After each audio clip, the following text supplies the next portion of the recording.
Polisi nchini Tanzania wamethibitisha kukamata viongozi wa juu wa chama kikuu cha upinzani Chadema wakiongozwa na naibu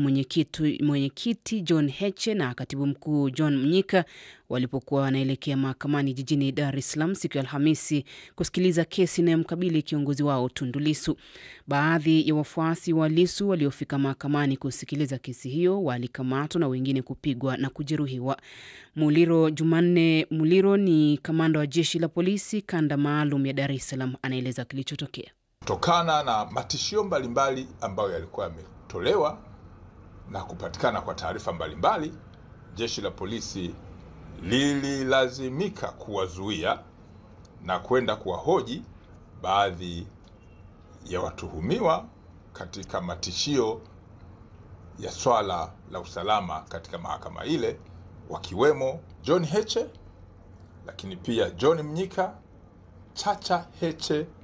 Seguta, Swezi Dani na Radufu pamoja na James Mseti.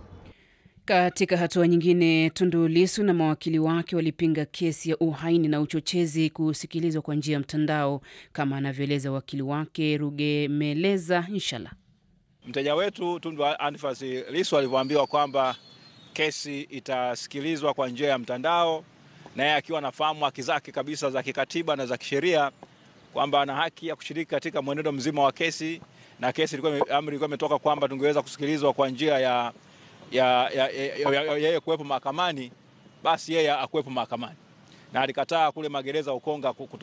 kushiriki katika mwenendo mzima wa kesi kama njia moja hapa kuweza kutuma ujumbe kwamba kama kwa kuwa makosa ambayo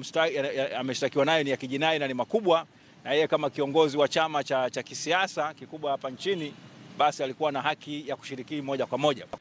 Chama kikuu cha upinzani nchini Tanzania kinashinikiza mabadiliko ya mfumo wa uchaguzi kuelekea uchaguzi mkuu mwezi Oktoba.